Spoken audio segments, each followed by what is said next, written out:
थे कि शांति का खेल खेलूंगा, पहले मैं बच्चों को नहीं डांटूंगा। गिजू भाई ने तय कर रखा था कि बच्चों को डांटूंगा नहीं, ये नहीं कहूंगा चुप रहो। मैं बच्चों को ऐसा कोई आदेश नहीं दूंगा कि चुप रहो या डांटूंगा, फटकारूंगा, डराऊंगा, ऐसा मैं कुछ नहीं करूंगा। वो तो उन्होंने तय कर रखा था कि बच्चों को अगर मैं भी डांटूं, फटकारूं, डराऊं तो वो तो फिर मेरे इनमें फर्क क्या। तो उन्होंने कहा भाई, बच्चों से कहा कि शांति का खेल खेलते हैं। बच्चे तो, बच्चों को शांति का खेल कभी काम नहीं पड़ा। वो तो डंडे में जानते थे, डंडा किसके कितना मारा गया, अपने अपने हाथ दिखाते थे, तेरे ज्यादा मारा, मेरे कम मारा, देख तेरे बहुत ज्यादा मारा भाई। यूं यही महावता उनकी, यही पढ़ाई थी। तो वो बच्चे शांति का खेल का कहा उन्होंने। भाई ऐसा है कि मैं कहूंगा कि अब शांति का खेल शुरू करते हैं, तो उस समय हम लोग जो है बिल्कुल शांत हो जाएंगे, हमें दूसरी आवाजें सुनाई देगी। जैसे हम शांत होंगे, बाहर पक्षियों की आवाजें, जानवरों, दूसरे जानवर, कुत्तों की आवाजें, और आवाजें, यहां तक कि मक्खियों की बिन बिनाट तक सुनवाई देगी तुम्हें। आप देखना, मैं दरवाजे बंद करूंगा, अंधेरा कर दूंगा और बिल्कुल अपन शांति से बैठेंगे और शांति का आनंद लेंगे। बच्चे तो बड़े यूं, बच्चे तो आपस में एक दूसरे के यूं, बच्चों ने समझ लिया यहाँ तो कोई नहीं है, डंडा ही नहीं है, न मारता है न पीटता है, कुछ नहीं कर रहा है। ये कैसा अध्यापक? अध्यापक का मतलब तो मारने वाला होना चाहिए, पर ये तो मार ही नहीं रहा है। और बच्चों के तो बस वो सूझ गई उल्टी सीधी। क्यों? वो तो मार खाने पर चुप रहना जानते थे, मार खाते यूं हो जाते सारे के सारे। मार वहां ही थी नहीं। तो गिजू भाई ने प्रयास किया, परंतु बच्चों की तो कारगुजारियां जारी थी। तो गिजू भाई ने दरवाजे बंद किए, अंधेरा किया तो बच्चे ऊ आ ऊ हा हा ही हू करने लगे। गिजू भाई ने कहा मामला तो जमा नहीं। इतने में वो दूसरे वाले स्कूल वाले, क्यों क्या खेल रहे हो साहब, क्या खेल करवा रहे हो? कि सर कोई बात नहीं, मेरा आज का मामला जमा नहीं, मैंने प्रयास तो किया, मेरा अपना ढंग है, आप बीच में मत करो, ऐसा डिस्टर्ब मत करो। यूं करके उनको बाहर निकाल दिया। गिजू भाई वापस आए, बच्चों से कहा कि तुमको सबसे अच्छी चीज क्या लगती है वो बता दो मुझे तुम। क्योंकि बाल केंद्रीय शिक्षा का मतलब है बच्चे क्या चाहते हैं। गिजू भाई कहते हैं मैं क्या चाहता हूं ये नहीं होना चाहिए कि स्कूल में कभी, बच्चे क्या चाहते हैं मैं वो चाहता हूं। तो बच्चों से पूछा तुम्हें क्या अच्छा लगता है, सबसे अच्छा जो तुम्हें लगता है, सबसे अच्छी जो चीज लगती है वो बताइए। तो बच्चों ने कहा हमें छुट्टी अच्छी लगती है। तो गिजू भाई ने कहा चलो जाओ छुट्टी। गिजू भाई ने समय से पहले ही छुट्टी कर दी बच्चों को। तो प्रधानाध्यापक और सारे स्कूल वाले राय, ये क्या कर रहे हो, मजाक बना रखा है, हमारी बाकी वाली स्कूल है क्लासेस शांत नहीं रहती, आपने सारे बच्चों को छोड़ दिया, पहले तो शांति का खेल खेल रहे हो, पाठ्यक्रम कब पूरा करोगे, ये वो तरह तरह की बातें उन्होंने सुनाई। गिजू भाई ने सारी बातें सुनी। उन्होंने कहा कि मैं कल जल्दी छुट्टी नहीं करूंगा, आज कर दी, और आप देखना, और देखो आप मुझे ऐसा परेशान मत करो। तो परेशान नहीं करें तो सारी बच्चे स्कूल के कह रहे हैं छुट्टी दो, हमें भी छुट्टी दो। आपने क्या किया, आप आए पहले तो हुआ ही करवाया और अब छुट्टी कर दी। यूं करके वो थोड़ी तकरार और हुई। गिजू भाई घर आए, बोले क्या करें मामला तो, क्योंकि बच्चों को तो इन्होंने डंडे के जोर पर रखा है, इसलिए डंडे के बिना ये तो समझ नहीं, ये तो भाषा ही है किसी का ही इनको कि किसको कितना मारा। ये तो बच्चे तो पूरे रास्ते यही बातें करते हैं, कल तुझे कम मारा, कल उसको ज्यादा मारा, ये है वो है, यही है, किसके कितनी मार पड़ी, यही कहानियां इनके पास, और कोई बातें ही नहीं है। तो यूं करके वो बच्चे चले गए, छुट्टी हो गई। दूसरे दिन गिजू भाई आई। आते ही गिजू भाई ने कहा कि मैं आपको एक कहानी सुनाता हूं। बच्चों ने कहा ये तो ठीक है, कहानी वाली बात तो समझ में आई बच्चों की। गिजू भाई ने कहानी शुरू कर दी। पहले न तो कोई हाजिरी ली न कोई और किया, कहानी शुरू की। थोड़ी सी कहानी हुई, बच्चे चुपचाप कहानी सुन रहे हैं, बड़े मनोयोग से कहानी सुन रहे हैं, कहानी में रुचि ले रहे हैं बच्चे बीच में, और बिल्कुल शांत। आज शांति का खेल कुछ और तरीके से किया गिजू भाई ने। बच्चों ने कुछ कहानी सुनाने के बाद गिजू भाई ने कहा ऐसा है, अभी अपन एक बार कहानी रोक लेते हैं और मैं आपके नाम लिख लेता हूं सारे रजिस्टर में, बच्चों के। तो अपना अपना नाम बताओ।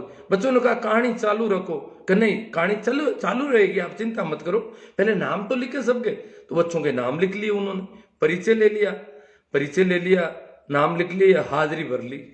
फिर उन्होंने कहानी शुरू कर दी। फिर कहानी चली, कुछ समय तक कहानी चली, और कहानी के बाद उन्होंने फिर कहानी को रोका। रोका तो बच्चों ने कहा आगे बताओ। उन्होंने कहा मैं बताऊंगा, आगे सुनाऊंगा, अपन कुछ दूसरी बातचीत भी कर लें इस बीच। गिजू भाई ने कहा कहानी थोड़ी देर रोकें, अपन कोई दूसरी बातचीत करें। और ऐसे प्रकार, इस प्रकार वो बीच में अपनी जरूरत वाली बातचीत वो उनसे कर रहे थे। यूं करके फिर उन्होंने कहानी चलाई, और फिर रोक कर फिर और क्या जरूरत थी, कैसा करना है, बातचीत करना शुरू कर। अपना जो पाठ्यक्रम वाला वो भी बीच में वो सारी चर्चा हो रही थी। और फिर कहानी को रोक देते। रोकते ही बच्चे कहते कहानी चालू रखो, कहानी बंद मत करो, कहानी कब पूरी होगी। गिजू भाई ने कहा कहानी तो अभी ये तो 4 दिन चलेगी, ये कहानी थोड़ी बड़ी है, 4 दिन चलेगी, इसलिए आप मैं कहानी पूरी सुनाऊंगा, आप निश्चिंत रहें। और इस प्रकार कहानी को रोकते रोकते छुट्टी हो गई पूरी स्कूल में, घंटी बज गई। फिर गिजू भाई ने कहानी को रोका, बोले आज इतनी करते हैं कहानी, और बाकी अब कल शुरू करेंगे कहानी। बच्चों ने कहा नहीं चालू रखो। बोले छुट्टी की टाइम हो गई। नहीं नहीं छुट्टी बोले आप थोड़ा सा हमें कहानी और सुनाओ, क्योंकि कहानी का अपना चार्म है। तो उन्होंने थोड़ी सी कहानी और सुनाई, बाकी क्लासें चली गई थी, इन बच्चों को छुट्टी की जरूरत नहीं। गिजू भाई ने थोड़ी सी कहानी और सुनाई, और फिर कहा देखो आज अपन अब यहीं छुट्टी करते हैं, कहानी तो बहुत लंबी है और कहानियां तो मेरे पास बहुत है, तुम्हें कहानियां पसंद है। बच्चों ने कहा हाँ, तो मैं कहानियों की किताबें लाऊंगा आपके सबके, बहुत अच्छी अच्छी कहानियों की किताबें ला के दूंगा सबको बच्चों को, और फिर तुम कहानियां पढ़ना, अपने घर पे भी पढ़ना। क्या नहीं हम तो आपसे सुनेंगे, मैं भी सुनाऊंगा, आप भी पढ़ोगे, सब करेंगे अपन। तो यूं करके गिजू भाई ने उनको छुट्टी की। छुट्टी की दूसरे दिन अब वो दूसरे वाले अध्यापक बोले आज तो मामला जमा लिया इसने कुछ। दूसरे दिन बच्चे आए तो गिजू भाई ने आते ही बच्चों ने तो कहा कहानी शुरू करो। गिजू भाई ने थोड़ी सी कहानी शुरू करके फिर कहा एक बार हाजिरी ले लेते हैं अपन। तो फिर हाजिरी ली, फिर थोड़ी कहानी शुरू की, फिर कहानी को रोक दिया उन्होंने। रोक के उनसे कहा मुझे अब आपके नाखून देखूंगा मैं, किनके नाखून कितने बड़े हुए। सफाई का खेल भी खेलेंगे आज अपन, कमरे की सफाई का जो खेल है वो खेलेंगे। इससे पहले मैं आपके नाखून और ये देख लेता हूँ, पहले आपके शरीर की सफाई को देखूं मैं। तो उन्होंने सारा देखा, तो किसी के बटन टूटे हुए पड़े हैं कमीज के, किसी के टोपियां, गुजरात में बच्चे टोपियां आज भी पहनते हैं, टोपियां थी तो टोपियां गंदी थी, बहुत मैली कुचली टोपियां थी, माता पिता दूसरे काम करते थे। ये बात आज से लगभग समझ लो आप 100 साल से भी ज्यादा हो गए उसको, 100 साल नहीं हुए, 100 साल 90 साल पुरानी बात है, लगभग 80-90 साल पुरानी। तो उस समय गिजू भाई ने उनकी टोपियां देखी, 90 साल पुरानी बात है, टोपियां मेली थी बहुत ज्यादा, लोग अपने काम करते थे। हालांकि वो शहर के बच्चे थे और अच्छे, अपन जानते हैं 90 साल पहले गाँवों में कहीं शिक्षा नहीं थी। हमारे यहाँ जैसे हमारा जिला हेडक्वार्टर, यहाँ भी अंग्रेजों की तरफ से स्कूल नहीं थी। जोधपुर में स्कूल थी, जयपुर में थी, ऐसे बड़े बड़े नगर जो थे वहाँ छोटी मोटी स्कूलें थी। तो उन्होंने बच्चों की टोपियां ली हाथ में, बोले मैं टोपियां जो है आपको कैसी लगती है, बच्चों से कहा। बच्चों ने एक दूसरे की टोपी, बच्चों ने कहा मेरी तो कम मैली है, उसने कहा मेरी भी इससे कम मैली है। गिजू भाई ने कहा भाई मेली तो है ना, मेल नहीं होना चाहिए, होना चाहिए, बताओ आप, ये गंदगी नहीं होनी चाहिए, कि होनी तो नहीं चाहिए, पर क्या मम्मी को टाइम ही नहीं है, ये वो बच्चे कह रहे, चलो मैं धो देता हूँ आपकी टोपियां। गिजू भाई ने सबकी टोपियां धोनी शुरू कर दी। और फिर जिन जिन के बटन नहीं थे उनसे कहा कि आप अगर कल बटन घर से दिलवा सकते हो तो घर से, कल नहीं तो मैं सुई धागा लेके आऊंगा, आपके बटन सही कर दूंगा। और यूं करके गिजू भाई ने अपना पैटर्न था उनका, बहुत ही रोचक और मजेदार उनका सिस्टम था। और वास्तव में उन्होंने कहा कि जो बच्चे हैं ये इनको क्या करना चाहिए? बच्चे चाहते हैं मैं हंसूं, मैं गीत गाऊं, मैं नाचूं, मैं खेलूं, मैं कूदूं, मैं कुछ करूं, पर माँ बाप अध्यापक वो कहते हैं चुप रहो, एक ही जानते हैं, चुप रहो, मारेंगे, उठ क्यों गया, खड़ा क्यों हो गया, कूदने क्यों लगा,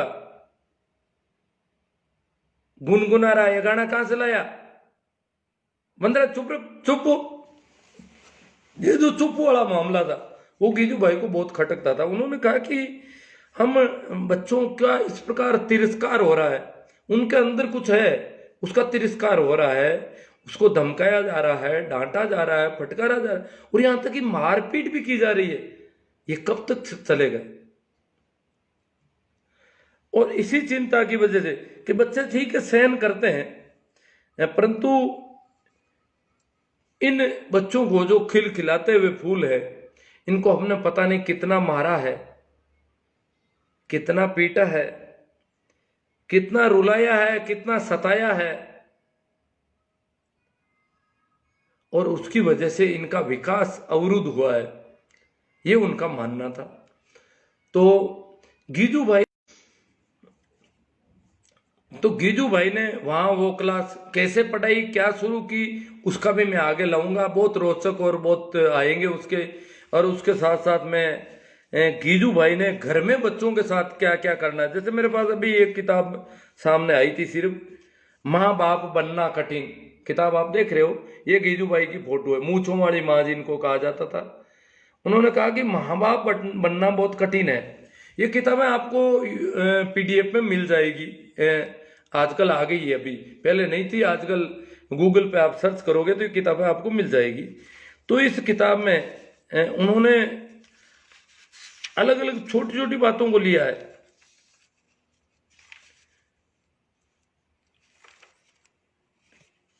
जैसे छोटी छोटी बातें हैं घर में, परिवार में जो चलती रहती है, उन छोटी छोटी बातों को लेकर के बच्चों के साथ हम क्या बिहेव करते हैं, उसको बहुत बारीकी से उन्होंने देखा। और बारीकी से देखा तो उन्होंने उस तरीके से उनको कैसे ट्रीट करना है बच्चों को, और घर में क्या किया जा रहा है, अमूमन बच्चों के साथ कैसा व्यवहार किया जा रहा है, उसके प्रति, जैसे बालक के प्रति अश्रद्धा है, श्रद्धा नहीं है लोगों में, भरोसा कम है बालक का। तो ये जो बातें थी ऐसी कई, तो इनको चीजों को उन्होंने लिया, ये मैं इनको पढ़ के और इनसे इन पे चर्चा करूंगा।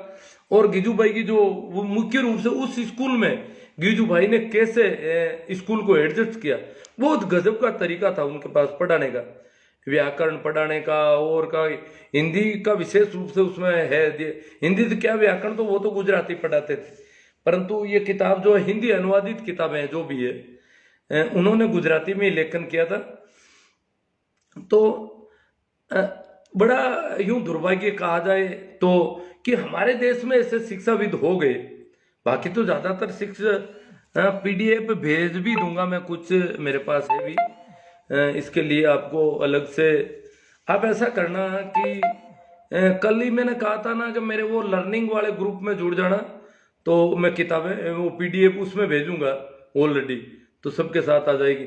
लर्निंग का जो बच्चों का शिक्षण कैसे करना है अपनी इन छुट्टियों के दिनों में, ई लर्निंग के जो कंटेंट भेज रहा हूँ जिस ग्रुप में, उन ग्रुप का मैं लिंक भेज दूंगा। आप अपने व्हाट्सएप नंबर दे देना, नाम पता पूरा देना, ताकि मैं इसे सेव कर लूँ मेरे फोन बुक में तो वो मिल जाएगी आपको, और वैसे गूगल पर भी मिल जाएगी।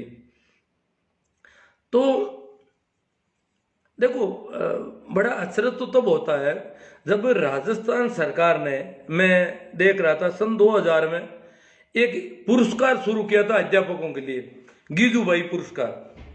प्रत्येक ब्लॉक में 250-300 ब्लॉक थे राजस्थान के, 250-300 ब्लॉक में, सभी ब्लॉक में प्रत्येक ब्लॉक स्तर पर एक अध्यापक को 5,000 रुपये नगद। उस जमाने में अध्यापकों की तनख्वाह भी 5,000 के लगभग थी, एक अध्यापक की तनख्वाह भी 5,000 के आसपास थी। तो 5,000 रुपये उन्होंने नगद पुरस्कार शुरू किया था कि प्रत्येक वर्ष एक ब्लॉक में एक अध्यापक को दिया जाएगा और इसका सिलेक्शन करना है। तो मैं उस समय जो प्रोजेक्ट दे रहा था, उस प्रोजेक्ट में काम कर रहा था, तो हमने हमारे ब्लॉक से सिलेक्ट भी किया, पर जिन लोगों को सिलेक्ट किया उनको भी मैंने पूछा कि आप गिजू भाई को जानते हो क्या? सिलेक्ट तो करना मजबूरी है, किसी किसी को सिलेक्ट करना है। और मेरे जो ब्लॉक अधिकारी थे उन्होंने कहा कि आप सिलेक्ट करना है कौन से अध्यापक जी को दिया जाए। तो मैं सिलेक्ट करके उनको भेजता था। और उन अध्यापकों से पूछा तो एक ही अध्यापक जानता नहीं कि गिजू भाई नाम का कौन है, किस आदमी के नाम से हमें पुरस्कार। तो गिजू भाई की जो थीम है, गिजू भाई का जो सिस्टम है, वो तो बहुत दूर की बात, गिजू भाई का नाम नहीं जानते अध्यापक। और जिनको पुरस्कार मिला वो नहीं जानते, तो बाकी वाले तो जाने क्या। पुरस्कार मिला है वो अच्छे, हमारे हिसाब से ब्लॉक में, पूरे ब्लॉक में हम तय करते थे कि ये अध्यापक जो है वास्तव में इनको पुरस्कार दे। तो कोई ये नहीं कहे कि आपने गलत आदमी को पुरस्कार दे दिया। तो इस प्रकार वो पुरस्कार के लिए सेलेक्ट किए जाते थे। और उन लोगों को भी गिजू भाई के नाम का पता नहीं। और शायद पूरे राजस्थान की यही स्थिति थी कि कोई मेरे यहाँ की नहीं, सभी जगह की यही स्थिति थी उन दिनों। आज भी जब गिजू भाई का, जहाँ मैं ट्रेनिंग वॉर में होता हूँ, कभी बात चला लेता हूँ गिजू भाई की, तो बात अलग है, बाकी गिजू भाई को जानते ही नहीं है ज्यादातर लोग। हाँ, जोड़ देंगे रुपेश जी, बहुत लर्निंग ग्रुप में जोड़ देंगे। देख रहा हूँ कमेंट कौन सा है। कल मैं किताब भी ले लूंगा, किताबें भी मिल जाएगी। एक किताब मुझे आज मिल गई थी कहीं से, तो कल अपन ठीक से चर्चा करेंगे। और परसों तो मेरा विचार है कि मैं, क्या है कि सर छोटू राम की जयंती है भाई 24 नवंबर को, तो परसों मैं उसके पूर्व में, क्योंकि मेरी इलेक्शन ड्यूटी वगैरह का लफड़ा है बीच में, तो पूर्व संध्या पर नहीं करके परसों एक कार्यक्रम अपने लाइव करूंगा मैं। सर छोटू राम जो हमारे यहाँ के किसानों के, कमेरों के, वर्किंग क्लासेस जो हैं इस देश की, जो मेहनत कश लोग हैं, जो पसीना बहाने वाले लोग हैं, उनको न्याय दिलाने के लिए उन्होंने बहुत मेहनत की थी उस जमाने में। तो उनकी जयंती से पहले मैं उनके संबंध में कुछ चर्चा 21 तारीख को करूंगा, इस शाम के 8:30 बजे वाले में। और उसके बाद वापस अपन 2 दिन इलेक्शन ड्यूटी वगैरह रहेगी, बाद में वापस करेंगे। कल गिजू भाई का जो शेष परिचय है, उन्होंने कैसे शुरू किया, वो बात करेंगे अपन।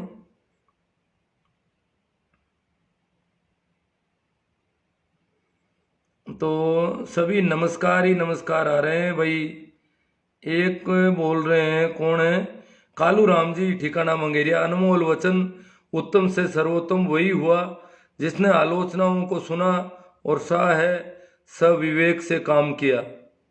हाँ, वो तो देखो, वो तो बहुत समझदार थे। हमारे देश में तो दुर्भाग्य है कि आज भी वैसे अध्यापक बहुत कम है, बहुत कम, गिने चुने अध्यापक है पूरे देश में ही।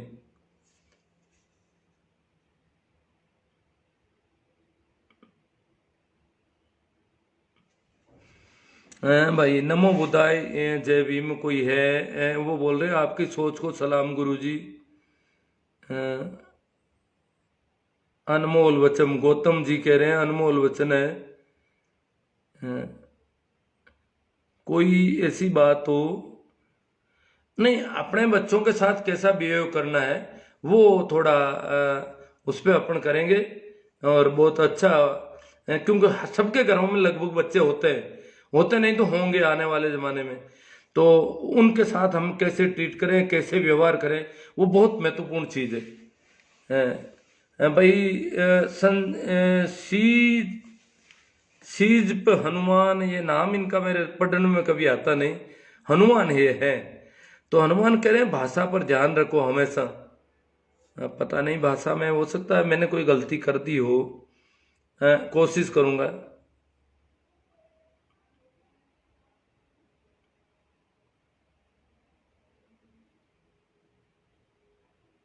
गणपत राम जी चौधरी, इनको मेरी बातें बहुत कम अच्छी लगती है, पर आज कह रहेंगे राम राम साहब बहुत अच्छा लग रहा है। कोई बात नहीं, अच्छी लग रही है तो ठीक है, लगनी भी चाहिए।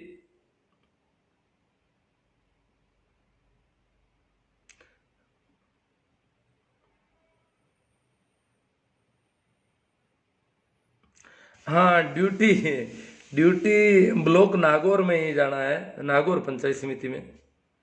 अभी वो जगह तय नहीं है, वो उस समय ही देते हैं। बागरे जी भाटी कह रहे हैं शानदार गुरु जी। चलो कोई क्वेश्चन आ रहा है।